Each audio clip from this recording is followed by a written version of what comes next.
Statement पढ़ने के बाद साफ नज़र आता है कि इस प्रॉब्लम को आईआईटी ने भी 2-3 बार पूछ लिया और जेईई मेन भी इसको 2-3 बार पूछ चुका है, फिर भी क्वेश्चन रिपीट करते हैं। अब यहाँ पर इस क्वेश्चन करने के लिए हम वेक्टर ट्रिपल प्रोडक्ट का भी यूज़ कर सकते हैं, स्केलर ट्रिपल प्रोडक्ट का भी यूज़ कर सकते हैं। तो यानी कि 2 तरीके तो कम से कम इसके बनते ही करने के। तो मैं यहाँ पे कोशिश ये कर रहा हूँ कि आपको दोनों मेथड से इस क्वेश्चन कराऊँ, ताकि आपको क्लियरिटी आ जाए। कहीं पे ऐसा होता है कि बुक्स देखेंगे आप या पैकेजेस देखेंगे तो उसमें आपको दोनों सॉल्यूशन कभी एक साथ नहीं मिलते, तो स्टूडेंट कंफ्यूज रहता है, यार ये क्वेश्चन हमने कभी किया था, ऐसा था पर वहाँ पे ऐसे सॉल्यूशन था, यहाँ पे ऐसे था, मैं किस तरीके से जाऊँ। तो यहाँ पे जो वेक्टर ट्रिपल प्रोडक्ट का यूज़ है उसको भी सिखाएंगे आपको। और इसके अंदर जो कॉमन जो यूज़ होता है कि 3 वेक्टर्स कोप्लेनर होते हैं, तो एक वेक्टर को हम बाकी 2 वेक्टर्स के लीनियर कॉम्बिनेशन में लिख सकते हैं या एसटीपी का यूज़ कर सकते हैं, तो इस तरह से भी कर सकते हैं। तो इसमें से पहला मेथड में स्टार्ट कर रहा हूँ। देखिए यहाँ पर ए बी वेक्टर दे रखा है एंड सी एक तीसरा वेक्टर है जो कि ए बी सी तीनों वेक्टर कोप्लेनर है। सबसे पहले इन्होंने इन्फॉर्मेशन दी। तो मैं आपको एक चीज़ याद दिलाना चाहूँगा कि अगर 3 वेक्टर कोप्लेनर होते हैं तो उसमें हम जो वेक्टर ट्रिपल प्रोडक्ट है उसका यूज़ किस प्रकार कर पाते हैं। तो देखिए सबसे पहले तो वेक्टर ट्रिपल प्रोडक्ट को समझते हैं कि अगर वेक्टर ए और बी और सी 3 वेक्टर्स के बीच में अगर हम क्रॉस अप्लाई करें तो कब डिफाइन होता है। सबसे पहले तो ये होना चाहिए। सबसे पहले देखिए कि इनमें से किन्हीं 2 एडजेसेंट के बीच में ब्रैकेट जरूर होगा। जैसे कि मैंने इन बाद वाले 2 पे लगा लिया, हो सकता है पहले 2 पे भी लगा सकता था, इसमें कोई प्रॉब्लम नहीं है, क्योंकि तभी ये डिफाइन होगा। आप खुद सोचिए 2 वेक्टर्स का क्रॉस प्रोडक्ट आपको एक वेक्टर देगा, let it B D vector and cross A vector, और फिर 2 वेक्टर्स का फिर से क्रॉस प्रोडक्ट आपको एक वेक्टर देगा, let it be e vector. तो यानी कि एक वेक्टर ही ऑब्टेन होने वाला है 3 वेक्टर्स के क्रॉस प्रोडक्ट से। आप इस तरह से भी सोच सकते हैं, अगर मैं यहाँ पे ए क्रॉस बी क्रॉस सी लिखता हूँ तो मैं इन दोनों को साथ ले सकता हूँ। अगर इन दोनों का हम क्रॉस प्रोडक्ट एक एक्स वेक्टर मान लें, क्योंकि वेक्टर्स का क्रॉस प्रोडक्ट वेक्टर ही आता है, फिर इसका सी से क्रॉस करेंगे तो एक नया वेक्टर वाई आ जाएगा। यानी कि ये वेक्टर ट्रिपल प्रोडक्ट सही कहला रहा है कि ये हमें एक वेक्टर ही देगा, इसलिए ट्रिपल क्यों, क्योंकि इस पर 3 वेक्टर्स का यूज हो रहा है। ठीक है, अब हम इसको डिफाइन कर लेते हैं। तो इसकी डेफिनेशन क्या बनाती है उसको देखते हैं। सबसे पहले आप नोटिस करो, अगर मैं बी और सी 2 वेक्टर्स लेता हूँ, फ्री वेक्टर्स हैं, अगर हम इनका जो है मैथमेटिक्स में सारे फ्री वेक्टर होते हैं, बी और सी 2 वेक्टर लिए हमने, इनका क्रॉस प्रोडक्ट करा, तो आपको क्रॉस प्रोडक्ट क्या मिलेगा? ऑफ कोर्स एक वेक्टर मिलेगा जो कि इन दोनों वेक्टर्स के परपेंडिकुलर ही होगा। तो यानी कि ये भी 90 दिखाई दे रहा है आपको, और ये भी एंगल 90 ही है इससे, क्योंकि इन दोनों के परपेंडिकुलर प्लेन में आपको ये बी क्रॉस सी मिलने वाला है। ये बात बिल्कुल ठीक। इसको अगर मैं यहाँ पर डी वेक्टर बोल दूँ चलेगा, तो ए क्रॉस डी बन गए। अब ये तो एक ही प्लेन में है और ये इनके दोनों वेक्टर्स के जो प्लेन बना इनसे उसके परपेंडिकुलर है वेक्टर। ठीक है, अब तीसरा वेक्टर आपके पिक्चर में आया ए वेक्टर। अब ए वेक्टर ड्रॉ कर लेते हैं, है ना, फ्री वेक्टर है, यहीं से स्टार्ट किया हमने। हमने यहाँ पे एक स्पेस में नया वेक्टर ए ले लिया। अब खुद सोचिए कि जो ए वेक्टर का हम अब क्रॉस प्रोडक्ट करने वाले डी वेक्टर के साथ, तो जब क्रॉस प्रोडक्ट होगा तो इन दोनों ये 2 वेक्टर तो इस तरीके से क्रॉस होंगे, तो इनका जो वेक्टर मिलेगा क्रॉस प्रोडक्ट वो इन दोनों वेक्टर्स के परपेंडिकुलर मिलेगा। यानी ये एंगल भी 90 है और ये वाला एंगल भी 90 है, क्योंकि इनके परपेंडिकुलर बाहर आएगा। और जब परपेंडिकुलर आएगा तो ऑब्वियसली जो बी और सी वेक्टर्स होंगे उन्हीं के प्लेन में आ जाएगा। तो ये वेक्टर हमें एक तरह दिखाया तो ए क्रॉस डी वेक्टर मिलने वाला है, तो वो हमारा बी और सी के प्लेन में ही आ जाएगा। तो यहाँ से बात कन्फर्म हो गई कि जो ये वेक्टर ए क्रॉस डी है वो बी और सी के ही प्लेन में है। इट मीन्स हम ये कह पाएंगे कि जो वेक्टर बी क्रॉस सी का जो वेक्टर ये आया और इनके प्रोडक्ट से हमें डी मिला, और ए क्रॉस डी एक ऐसा वेक्टर है जो कि बी और सी के प्लेन में है, b vector and c vector के प्लेन में है। ये बात समझ में आती है? तो बी और सी के तो प्लेन में आएगा वो वेक्टर नेट, है ना। और ए के आप नोटिस करो, ए के परपेंडिकुलर है, श्योर, वैसे तो देखा है तो बी क्रॉस सी के परपेंडिकुलर, क्योंकि दो वेक्टर से क्रॉस प्रोडक्ट तो हमेशा परपेंडिकुलर बनता है ना उन दोनों वेक्टर्स के, जैसे यहाँ पे बी और सी के परपेंडिकुलर ये वेक्टर बना था। तो यानी कि ये ए के क्या है, ये जो वेक्टर नेट वेक्टर है ए क्रॉस बी क्रॉस सी ए के परपेंडिकुलर है, ए के परपेंडिकुलर है। ये बात समझ में आती है। इसका meaning a cross b cross c is a vector which lies in the plane of b and c and perpendicular to a vector. तो यानी इसका ज्योमेट्रिकल इंटरप्रिटेशन भी हमें मालूम होना चाहिए कि कहना क्या चाह रहा है, और इसको न्यूमेरिकली ओपन करने का तरीका मैं यहाँ पे सिखाया था जिसको आपको याद ही रखना है।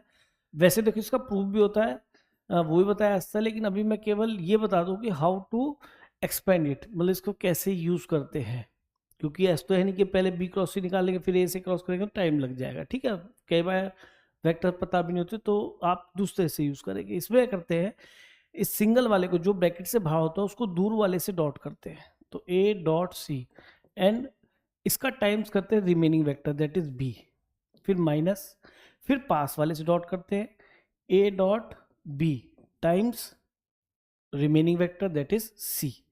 तो ये इसको ओपन करने का तरीका, देखो ये तो स्केलर आएगा, स्केलर और वेक्टर बीच में डॉट क्रॉस तो आता नहीं, टाइम्स लिखा था इतना टाइम्स है इसके। अब दिमाग मारा होगा सर अगर ऐसे लिखा गया ए क्रॉस बी क्रॉस सी तो कैसे ओपन करेंगे, तो उसकी बात कर लेते हैं। तो मैंने कहा था जो सिंगल वाला होता है जो ब्रैकेट से अलग होता है उसी को पकड़ते हैं और दूर वाले से डॉट करते हैं पहले। तो पहले बनेगा a dot c times times remaining vector, यानी कि बी वेक्टर आएगा, बीच में आएगा माइनस, फिर पास वाले से डॉट करते हैं b dot c times remaining vector that is a vector. तो ये इसको वेक्टर ट्रिपल प्रोडक्ट को कैसे एक्सपेंड करते हैं, इसका तरीका लिखने क्या होता है वो ये होता है। और देखिए ये सम स्केलर ही है, ये पक्की बात है, और ये भी सम स्केलर है। तो मैं ये बोल सकता हूँ कि जो वेक्टर जो भी वेक्टर है से डी वेक्टर बोल दीजिए, तो ये जो वेक्टर है वो lambda times of B plus mu times of C है। तो शायद आपको समझ में आ गया होगा कि जो डी वेक्टर है which is so called vector triple product, तो ये बी और सी के प्लेन में है। यही मैं कह रहा था कि जो ब्रैकेट के अंदर होता है जो दो वेक्टर उसी के प्लेन में ये नेट वेक्टर डी आ गया, तो डी वेक्टर तो यही वेक्टर है।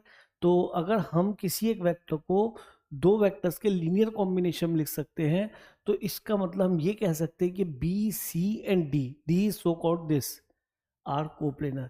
सिमिलरली अगर मैंने अभी यहाँ जो कंसेप्ट बताया उसके अकॉर्डिंग जो ब्रैकेट के अंदर है, यानी कि ये जो नेट वेक्टर है वो बी और सी के तो प्लेन में होगा और सी के परपेंडिकुलर होगा। अब जरा देखो इसको अगर मैं दोबारा से ई वेक्टर बोलता हूँ तो आप देखिए ये सम के टाइम्स के मत लिखो, कोई स्केलर लिख लो कुछ भी, lambda 1 times of B plus mu 1 times of A, plus तो लिख सकता हूँ ना, कोई दिक्कत नहीं, म्यू 1 की वैल्यू के ऊपर डिपेंड करेगा, माइनस लिखते नहीं कन्वेंशनली।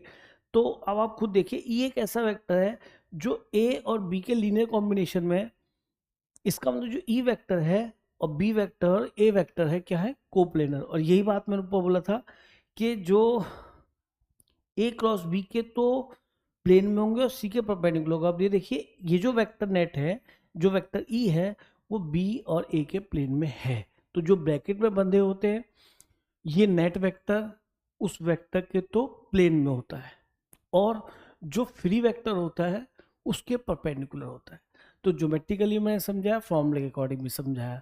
तो अब मैं इसका एप्लीकेशन यहाँ पे करता हूँ। अब क्वेश्चन को लेते हैं। इन्होंने कहा कि भाई ए और बी दो वेक्टर हैं और सी बी ये तीनों के तीनों वेक्टर कैसे कोप्लेनर है ना विद ए एंड बी। इसका मीनिंग मैं इन दोनों वेक्टर्स को एक ब्रैकेट में ले सकता हूँ, यानी कि जो मेरा वेक्टर आने वाला है वो इन दोनों के क्या है, प्लेन में है। इफ सी, जो मैं सी वेक्टर को डेवलप कर रहा हूँ, सी इज परपेंडिकुलर टू बी, अब बी के वो क्या परपेंडिकुलर, तो इसका क्रॉस बाहर से लो, अलग से लिखो, इसके परपेंडिकुलर, तो ये मेरा नया वेक्टर सी होगा श्योर। लेकिन अब पीछे जाके देखें तो हमें यहाँ पे दिख रहा है कि भाई ये जो वेक्टर है ये किसी भी मैग्नीट्यूड का हो सकता है, क्योंकि मैंने तो ये कहा ना कि भाई इन दोनों के तो प्लेन में है और इसके परपेंडिकुलर है।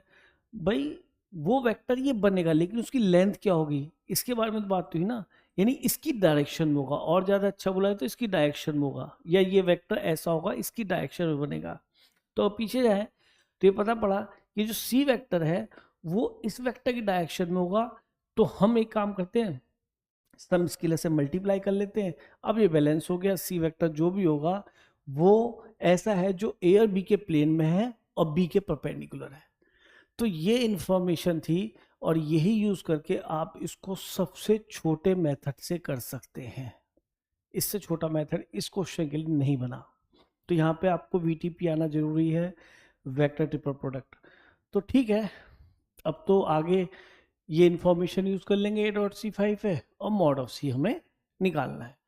तो अब हम इसको एक काम करते हैं, लैम्डा को बाहर रखते हैं और इसको उसी मेथड से एक्सपेंड कर लेते हैं। जो फ्री है, ब्रैकेट से फ्री है, उसको दूर वाले से डॉट करते हैं। तो b dot b times remaining vector a minus, फिर पास वाले से डॉट करेंगे b dot a times remaining vector b. Clear? तो ये हमारा सी वेक्टर जनरेट हो गया और हमें इसका मैग्नीट्यूड ही निकालना है, निकल जाएगा। तो लैम्डा टाइम्स, लैम्डा शायद फंसे, उसको निकाल लेंगे, ये इन्फॉर्मेशन हमें दे रखी है। तो बी डॉट बी का मतलब क्या हुआ, मॉड ऑफ बी स्क्वायर, और मॉड ऑफ बी हमारा यहाँ पे क्या है, अंडर रूट 9 प्लस 1 प्लस 1 यानी कि रूट 11। ठीक है, तो ये तो हो गया 11 टाइम्स ए क्या है हमारा, लिख लें यहाँ पे, ये हमारा 1 2 3, मैंने आई जे के नहीं लिखे। फिर ए डॉट बी निकालते हैं, या बी डॉट ए बात एक ही है। तो ये कितना बनेगा 3, फिर प्लस 2, फिर बनेगा -3। क्लियर? तो ये मिल गया हमें केवल 2। और बी क्या है हमारा, दोबारा देखते हैं यहाँ से, 3 1 एंड -1। चलेगा? अब हम जो इसको सॉल्व कर लेते हैं। लैम्डा टाइम्स ये कितना आ गया 11 और -6 यानी कि 5 आई हो गया। फिर बनेगा 22 -2 प्लस के 20 जे हो गया। चलेगा? फिर ये हो गया 33 और +2 यानी कि 35 के। That is our c vector. Clear?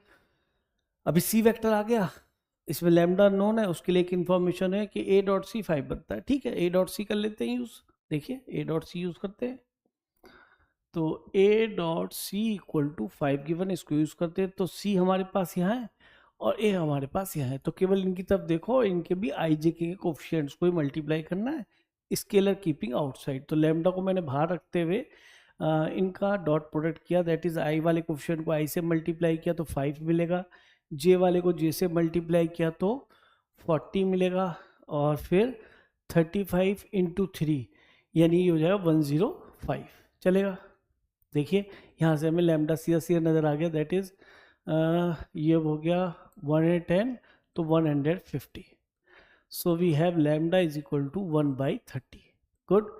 तो हमें सी वैल्यू वेक्टर पूरा मिल गया। यहाँ पे इसको 1/30 रख देते हैं, और ये हो गया 5i प्लस 20j और प्लस 35 के। गलती करी, 5 से और डिवाइड कर लेते, तो ये 5 से तो यहाँ पे रह जाएगा 6, और ये i प्लस 4j और प्लस 7 के।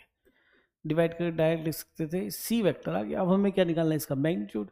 तो मैग्नीट्यूड निकालते कभी भी ऐसा मत किया कोई स्केलर नंबर को मल्टीप्लाई करो, उसको पहले से ऑलरेडी बाहर छोड़ दो हमेशा, और मैग्नीट्यूड ये वाला प्रोग्राम निकालो। 6 अंदर लेके जाओगे तो भी यही बनने वाला है, 16 प्लस 49। तो दैट इज रूट 50 हो गया, ये 66 बन गया। तो 6 से ये रूट 6 एक बाहर आ जाएगा, रूट 11 अलग अलग कर लिए, और ये इससे रूट 6 टाइम्स कट जाएगा। तो we are left with root 11/6। तो यही शायद हमारा आंसर भी है। तो ये तो एक मेथड हो गया, ठीक है। और इससे छोटा मेथड नहीं बनेगा, ये मान लीजिए यही सबसे सस्ता और टिकाऊ मेथड है। हाँ, अब अगर आप अपनी वो वाली अप्रोच को याद करें कि अगर 3 वेक्टर कोप्लेन होते हैं तो one of the vector can be represent in the linear combination of other 2 vectors, तो उसको यूज़ करके भी किया जाता है, लेकिन वो थोड़ा सा महंगा, एक्सपेंसिव हो जाएगा, लेंदी हो जाएगा। तो उसको भी मैं एक बार आपके सामने रखता हूँ, देखिए आप एक बार, क्योंकि हम उस मेथड को भी यूज़ करते हैं, मैंने कई बार देखा है, तो वो भी सॉल्यूशन आप समझ जाएंगे। और मैं ये कहूँगा कि यूज़ आप उसको नहीं करें, पर एक बार देखें ज़रूर, ताकि हमें क्लियरिटी आ जाए कि हाँ भाई इस तरह से सॉल्यूशन हो सकता है। देखिए अब इन्होंने कहा C coordinate with A and B, यानी कि C can be represent lambda times of A plus mu times of B.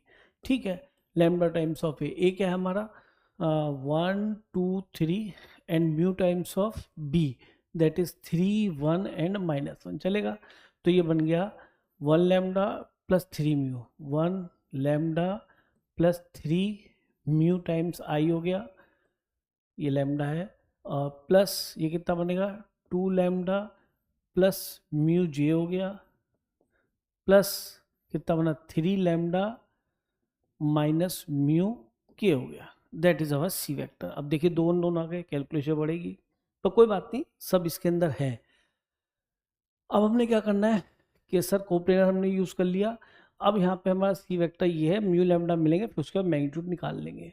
अब ए डॉट सी को आपने 5 यूज करना है, तो ए डॉट सी, सी तो यही है, और सी को ए के साथ डॉट करना है, तो आई जे के कोफिशिएंट्स को मल्टीप्लाई करना है, तो आई का कोफिशिएंट वहाँ पे 1 है, ए डॉट सी में यूज करने वाला हूँ 5, तो ये बनेगा लैम्डा प्लस 3 म्यू 1 से मल्टीप्लाई होगा, प्लस अब ये पूरा कोफिशिएंट 2 से मल्टीप्लाई होगा, तो 4 लैम्डा प्लस 2 म्यू आ जाएगा, फिर ये कोफिशिएंट 3 से मल्टीप्लाई होगा, तो यहाँ पे 9 lambda minus 3 mu equal to 5 मिल जाएगा।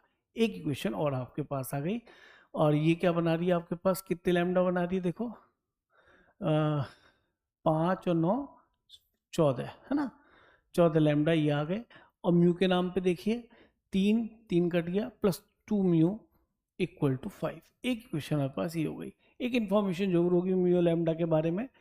आगे उसने कहा कि ये जो बी वेक्टर है and c vector, if vector c is perpendicular to b, ठीक है, तो यानी कि आपको सी डॉट बी भी जीरो करना है। तो देखिए दूसरी क्वेश्चन मिल गई, यहीं पे लिख लें, चलो यहाँ लिख लेते हैं C dot B, colour change करके, C dot B should be zero क्योंकि they are perpendicular to each other. अब सी का है, सी तो हमारा ही है, अब बी हमारा ही है, अब इन दोनों की तरफ देखना है, तो 3 से मल्टीप्लाई करेंगे तो 3 लैम्डा प्लस 9 म्यू, अब इसको जे वाले 1 से मल्टीप्लाई करेंगे तो 2 लैम्डा प्लस म्यू, और के वाले को जो कि -1 है, जैसे के वाले कोफिशिएंट से मल्टीप्लाई करेंगे -3 lambda plus mu equal to 0 है। अब लैम्डा लैम्डा वाले देखो, ये लैम्डा वाला कैंसिल हो गया है ना, ये कैंसिल हो गया, और यहाँ से आपके पास बचा 2 लैम्डा, और म्यू कितने बने 1 2 और ये 11 म्यू बराबर 0। दो इक्वेशन आ गई, टाइम लग रहा है, सॉल्व करनी है, करते हैं। इसको 7 से मल्टीप्लाई कर लेते हैं, यहाँ लिख देते हैं 40 लैम्डा माइनस प्लस 7 से मल्टीप्लाई किया 77 है ना, mu equal to 0। Equation number ये 2 है, और सब्ट्रैक्ट कर देते हैं, तो ये कैंसिल हो गया, ये माइनस का 75 म्यू इक्वल टू 5, और 15 पंजे 75, तो -1/15 ये मिल गया। अब म्यू की वैल्यू यहाँ रख लीजिए 2 लैम्डा, आसान इक्वेशन यही है, प्लस 11 म्यू इक्वल टू 0, तो 2 लैम्डा इक्वल टू -11 म्यू कितना -1/15, तो यहाँ से लैम्डा आपका आ जाएगा प्लस 11/30, चलेगा। म्यू लैम्डा आ चुका, आपके पास सी वेक्टर आ गया, तो सी वेक्टर क्या बना उसको लिख लेते हैं यहाँ पे प्रॉपर वे में, तो सी वेक्टर आपके पास नजर आ गया, लैम्डा की वैल्यू 1/30 11/30 है ना, लैम्डा म्यू की वैल्यू -1/15, तो -3/15 इतना आई आया, प्लस अब 2 लैम्डा यानी कि 22/30, और प्लस म्यू कितना -1/15, ये आ गया जे, के मैं यहाँ लिख रहा हूँ, और ये 3 लैम्डा 333/30, और माइनस म्यू तो +1/15 हो गया, ये आ गया के। तो ठीक है, इसको 200 पॉइंट से मल्टीप्लाई करो तो ये 6 बन जाएगा, 30 ये 30 बन जाएगा, तो 6 ये तो 5/30 आ गया आई, फिर इसको भी 200 पॉइंट से मल्टीप्लाई करो तो 20/30 जे आ गया, और इसको भी 200 पॉइंट से मल्टीप्लाई करो तो ये आ गया 35